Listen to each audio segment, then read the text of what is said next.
Welcome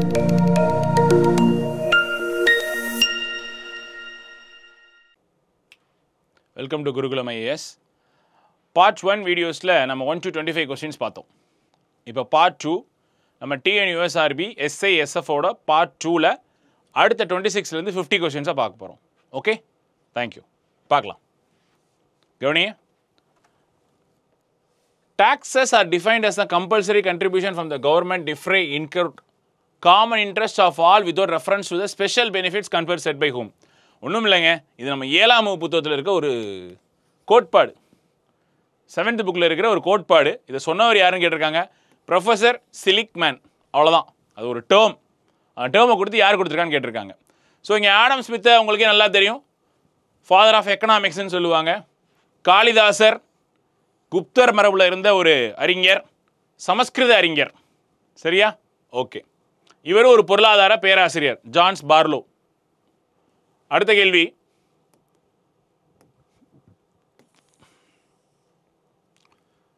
Canon of taxation. இந்த Canon of வரி விதிப்புக்கான taxation அப்படின்றத 4 இதை சொன்னவர் யாருன்னா நம்ம ஆடம் ஸ்மித்து தான். வேலை பகுப்பு அப்படின்றவர் ஆடம் ஸ்மித் தான் சொன்னார். இது எஸ்ஐயில் அடிக்கடி கேட்குற கேள்வி. சமத்துவ விதி, சிக்கன விதி, வசதி விதி, இதில் சமூக நீதி விதிக்கும் அவருக்கு எந்த சம்மந்தமும் கிடையாது. அவர் ஒரு பொருளாதார அறிஞர், அவர் ஒரு சோசியலிஸ்ட் அறிஞர் கிடையாது, அவர் ஒரு பொருளாதார அறிஞர்.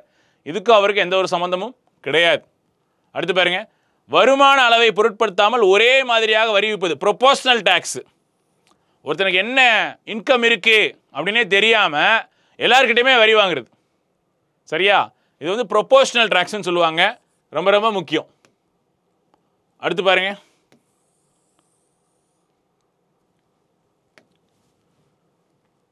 On the other hand when liability pay tax, அதாவது அதிலே வந்துருச்சு, தொடக்கத்தில் ஒருவருக்கு விதிக்கப்பட்டு வரிச்சுமையை மற்றவங்க மேலே ஏற்றுறது. இங்கிலீஷோட தமிழ் ரொம்ப தெளிவாக இருக்குது. அதுக்கு பேர் மறைமுக வரி.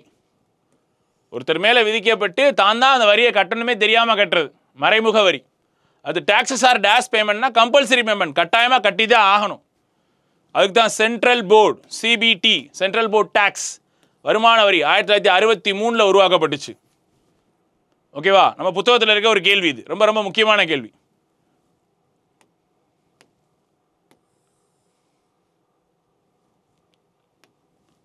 Income tax is a dash tax, direct tax. Proportional tax இப்போ தான் பார்த்தோம். Indirect tax both. Income tax வந்து ஒரு நேரடி வரி, நேரடியாக ஒரு தனிநபர் மீது சுமத்தப்பட்டு அந்த தனிநபர் கட்டுறது வருமான வரி. பிரின்சிபல்ஸ் ஆஃப் டாக்ஸேஷன் இப்போ தான் பேசணும். Adam Smith. Estate tax, direct tax. சரியா? எக்ஸைஸ் டேக்ஸு, எக்ஸைஸ் டேக்ஸ் வந்து இன்டைரக்ட் டேக்ஸு. 1/5/2017 GST வந்திருக்கு, goods and service tax. Direct tax வந்து லெஸ் எலாஸ்டிக், அதாவது என்ன சொல்கிறாங்க அப்படின்னா குறைந்த இழுதன்மை கொண்டதுன்னு சொல்லியிருக்காங்க. நல்லா கவனிங்க, ஜிஎஸ்டியை பற்றி நம்ம எல்லாம் ஞாபகம் வச்சுக்க வேண்டியது இதுதான். ஜிஎஸ்டி அப்படின்னா CGST, IGST, SGST. இந்த 3ஐயும் தெளிவாக ஞாபகம் வச்சுக்கோங்க. இப்படி கேட்கல அப்படின்னா எப்படி கேட்பாங்க அப்படின்னா 0, 5, 12, 18, 28. இதான் ஜிஎஸ்டியோட டேக்ஸ் ஸ்லாப்ஸ் கேட்பான். இதுவும் கேட்கல அப்படின்னா 1954 பிரான்ஸ், இந்த கண்ட்ரி தான் ஃபஸ்ட்டு ஜிஎஸ்டியை கொண்டு வந்தாங்க. இதுவும் கேட்கல அப்படின்னா ஜிஎஸ்டிக்கு ரெக்கமெண்ட் பண்ண கமிட்டி விஜய்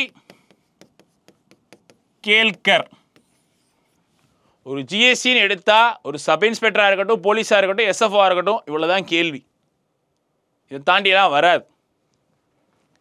அடுத்து பாருங்க. ஓகே, கொஸ்டின் நம்பர் 32 பாருங்க. பிரின்சிபல்ஸ் ஆஃப் டாக்ஸேஷன், வரி விதிக்கிறது எப்படின்னா ஆடம் ஸ்மித் தான் சொல்லியிருக்காரு முதல்ல. எஸ்டேட் டேக்ஸ் அப்படின்றது வந்து ஒரு நேரடி வரி, அப்போ 3(1). எக்ஸைஸ் டேக்ஸ் அப்படின்றது ஒரு மறைமுக வரி, அப்போ 5. 1/7/2017 GST 2. நேரடி வரி அப்படின்றது வந்து என்ன அப்படின்னா ஆடம் ஒரு நிமிஷம். நேரடி வரி டைரக்ட் டாக்ஸ்க்கு எடுத்துக்காட்டு வந்து லெஸ் எலாஸ்டிக். எஸ்.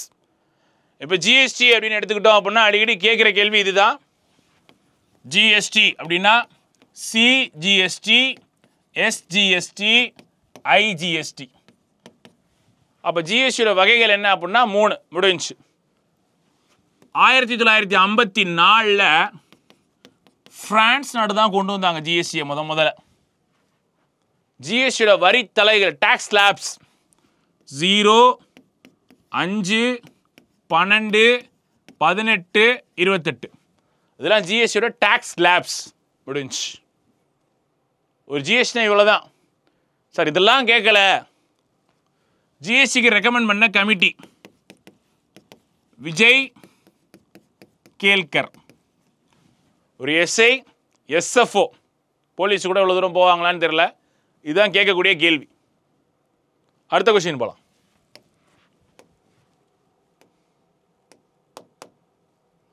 முப்பத்தி 3.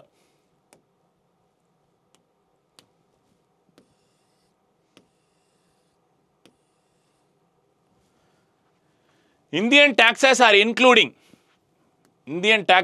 are including both A and B.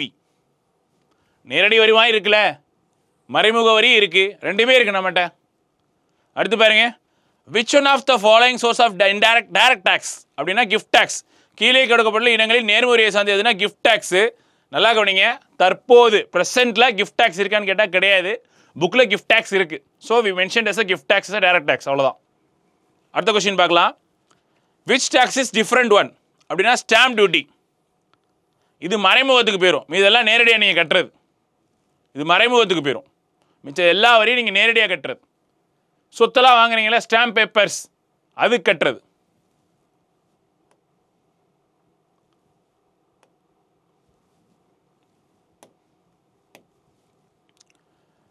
இந்த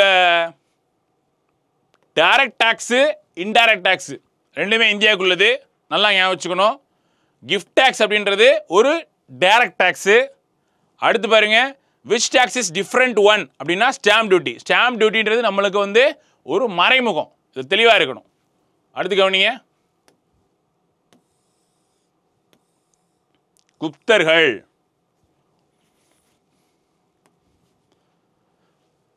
குப்த ஆட்சியாளர்களை கால வரிசைப்படுத்துக.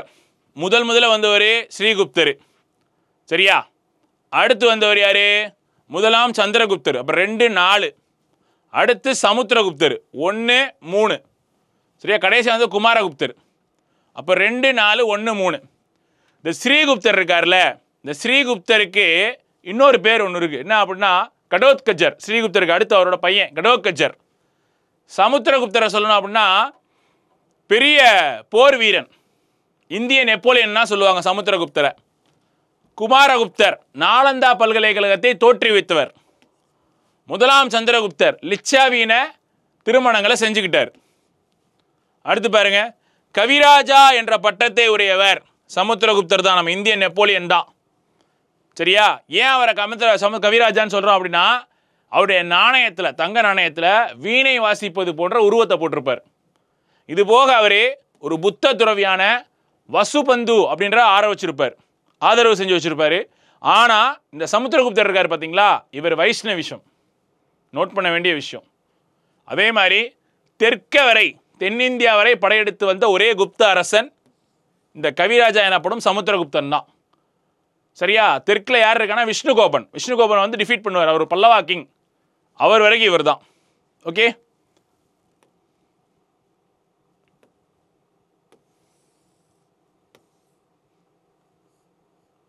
என்ன கேட்டிருக்காங்க? Harisena inscription of stone pillar.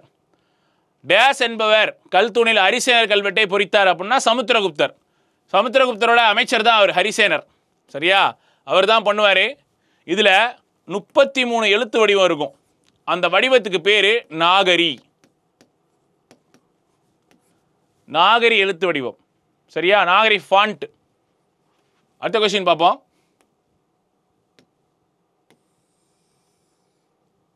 ரொம்ப முக்கியமான கொஸ்டின். ரொம்ப ஈஸியானதும் கூட முக்கியமானதும் கூட. வராகமிகிரர் யாரு?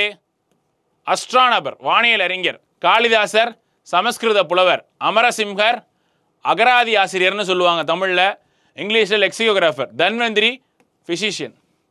இது போக இவங்களோட குப்தர்கள் காலத்தில் சரகர் சுஷ்ருதர்லாம் இருந்தாங்க. சரியா, சரகா சுஷ்ருதா, அதில் சர்ஜன் இருந்தாங்க, டாக்டர்ஸ் இருந்தாங்க, எல்லாருமே இருந்தாங்க. இந்த இவங்கெல்லாம் யாரோட கோர்ட்டில் இருந்திருப்பாங்க அப்படின்னா செகண்ட் சந்திரகுப்தா. சரியா, அவருடைய அரசவையில் தான் இருந்திருப்பாங்க. அவருடைய அரசவையில் தான் 9 நவரத்தினம்னு சொல்லுவாங்க. அந்த 9 நவரத்தினம் தான் இதெல்லாம். சரியா, 9 நவரத்தினம் தான் இதெல்லாம். இது ஒரு முக்கியமான கொஸ்டினும் கூட. ஓகேவா, அடுத்து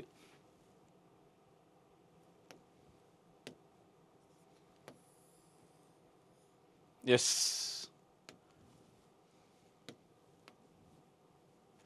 குப்தர் காலம் கீழ்கண்ட கூற்றுகள் எது நம்ப முடியாது என்று நீங்கள் கூறினா கதைகள் மற்றும் புராணங்கள். நம்ப முடியாது அப்படின்னா கதைகள் புராணங்கள். ஏன்னா குப்தர் காலத்தில் இலக்கிய சான்றுகள் இருக்கு, நாணய சான்றுகள் இருக்கு, அதுபோக கல்வெட்டு சான்றுகள்லாம் இருக்கு. இப்போ பிடாரி ஒற்றை தூண் கல்வெட்டு, பிடாரி ஒற்றை தூண் கல்வெட்டு யாரு? அவர்லாம் இந்த நம்மளுடைய குப்த அரசர்களை பற்றி சொல்லியிருக்கோம். இதில் நிறைய இருக்கு. இது எல்லாமே குப்தர்கள் சான்று தான். இதில் கதைகள் புராணங்கள் மட்டும் நம்ப முடியாத ஒன்று தான். அடுத்து வாங்க,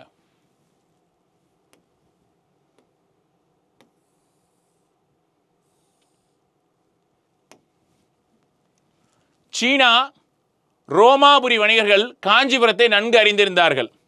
கரெக்டான விஷயம்தான். தொண்டை மண்டலமே பல்லவரசின் மையப்பகுதியாக இருந்தது. மிக மிக சரி. தொண்டை மண்டலம்னா எதுனா தற்போதைய காஞ்சிபுரம். தற்போதைய காஞ்சிபுரம் தான் தொண்டை மண்டலம். இதுவே இப்பெரிய அரசியலின் பிராந்தியமாகும். தமிழ்நாட்டின் வடபகுதியில் அருகே அமைந்திருந்த ஆந்திர மாவட்டங்களையும் கொண்டது. ரெண்டுமே சரி. பல்லவர் ரூரலுக்குள்ள என்ட்ரி ஆகிறாங்க. பல்லவாஸ் அப்படின்னா எப்படி சொல்லுவோம் அப்படின்னா பகல்வா அப்படின்னு சொல்லுவோம். சாதவானர் கீழே வேலை பார்த்தவங்க தான் அந்த பகல்வாஸ். சரியா, ஸோ 2 கூற்றும் சரி. அடுத்து இயர்லி பல்லவாஸ் ஹூ ஃபெடரேஷன்ஸ். அப்போ தொடர்கால பல்லவர்களை சிற்றரசுகள் யார்ட்டம்னா சாதவானர்கள். அங்கேருந்து தான் பகல்வா அப்படின்ற ஒரு குரூப் கிளம்பும். தொண்டை மண்டலம் தான். இப்போ சேரர்களுக்கு எது சொல்லுவோம்? கரூர் வஞ்சி மாநகரம்னு சொல்லுவோம். சோழர்களுக்கு தஞ்சை, உறையூர், பாண்டியர்களுக்கு மதுரை. அது மாதிரி இவங்களுக்கு தொண்டை மண்டலம் தான். தொண்டை மண்டலம்னா என்ன அப்படின்னா காஞ்சி. சரியா, சாதவானர்கள் பார்த்தாச்சு. இந்த ராஷ்டிரகூடலேருந்து அடிக்கடி கேட்குற கேள்வி என்ன அப்படின்னா ராஷ்டிரகூடோட சிம்பிள் என்னன்னு கேட்பான். எஸ்ஐ தேர்வில் குறிப்பாக இருக்கும். இது கோல்டன் ஈகிள். சாளுக்கியர்கள் சிம்புன்னு கேட்பான். வராகன், வராகன்னா பன்றின்னு சொல்லுவோம்ல அது. மராத்தியர் உங்களுக்கே நல்லா தெரியும், சிவாஜி. அடுத்து பாருங்க,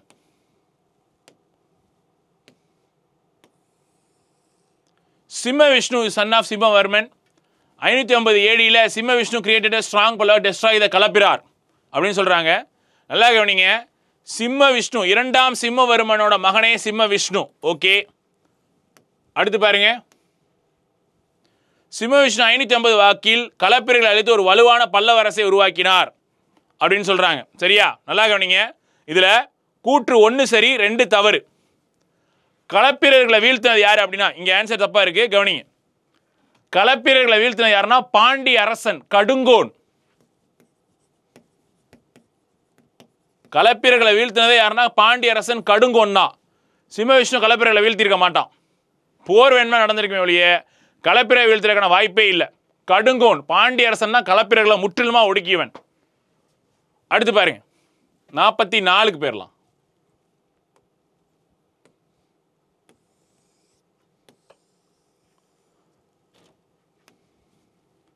கடைசி பல்லவரசன் அபராஜித பல்லவன். ஓகே, சிம்மவர்மன் 2ஆம் நரசிம்மவர்ம பல்லவன், அபராஜித பல்லவன். சரியா, இவர் தான் ரொம்ப ரொம்ப முக்கியம். ராஷ்டிரகூட டைனாசிட்டி தண்டி துர்கா, இப்போ சொன்னேன்ல தங்க கழுகு அவங்களோட சின்னம். அடுத்து பாருங்க, கோவிந்தார்லாம் பால வம்சம். சரியா, விட்டுருங்க. கரிகால வாஸ்த சன் ஆஃப் இளஞ்செட் சென்னி. சரியா, இளஞ்செட் சென்னி கரிகாலன்.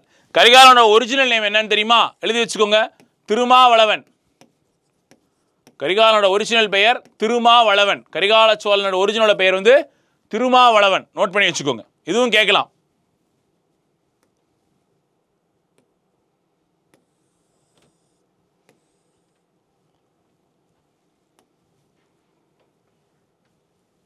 இக்ஷவாக்குகள் அப்படின்னா ஆந்திர பகுதியில் இருப்பாங்க. இச்சவாக்கள் எங்கு வலிமை பெற்றா ஆந்திரா கர்நாடகா, அதிலே இருக்கு. இச்சவாக்கள் என்பது ஆந்திரா கர்நாடகா. சங்க காலத்தில் உள்ள பெண்பார் புலவர்கள் எண்ணிக்கை எத்தனைனா 30. இதே சங்க காலத்தில் இருந்த பெண் புலவர்கள் எண்ணிக்கைன்னு கேட்டால் 49. அது இங்கே கொடுக்கல, எழுதி வச்சுக்கோங்க. புலவர்களின் எண்ணிக்கை 49. இந்த 30மே அப்ராக்சிமேட் கிடையாது.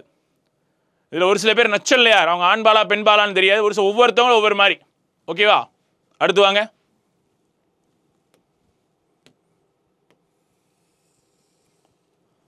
ஹூ கண்ட்ரோல் த சென்ட்ரல், மத்தியம் மற்றும் வட பகுதியில் சோழர்கள். சோழர்கள் தான். ஆதித்ய கரிகால சோழன், சரியா, ராஜேந்திர சோழன், ராஜராஜ சோழன். மிகப்பெரிய கடல் படை வைத்திருந்த யாருன்னா ராஜேந்திர சோழன். வங்காளத்தை தன்னுடைய ஏரி போல் பயன்படுத்தியவர்கள் சோழர்கள். குறிப்பா சொல்லணும்னா ராஜேந்திர சோழன். அடுத்து 50வது கேள்வி. Poolankurichi locate in which district of தமிழ்நாடுனா சிவகங்கை. பூலாங்குறிச்சி இங்க என்ன அப்படின்னா நடுகள் வரலாறுன்னு சொல்லுவாங்கல்ல, அந்த நடுகள் வரலாறு அதிகமாக இங்கே தான் கிடைச்சிருக்கு. சரியா? நடுகள் வைக்கிற வழக்கம் எதில் இருக்கு அப்படின்னா தொல்காப்பியத்தில் சொல்லப்பட்டிருக்கு. நடுகள், சரியா? இது எல்லாமே அது சம்பந்தப்பட்ட இடங்கள் தான். பூலாங்குறிச்சி தமிழகத்தில் எந்த மாவட்டத்தில்? சிவகங்கை. சரியா? இப்போ நம்ம என்ன பேசியிருக்கோம் அப்படின்னா பார்ட் 2ல 26லேருந்து 50 வரைக்கும் பேசியிருக்கோம், டெஸ்ட் நம்பர் 7ல். அடுத்து பார்ட் 3ல அடுத்த 25 கொஸ்டின்ஸை பேசலாம். Okay, thank you.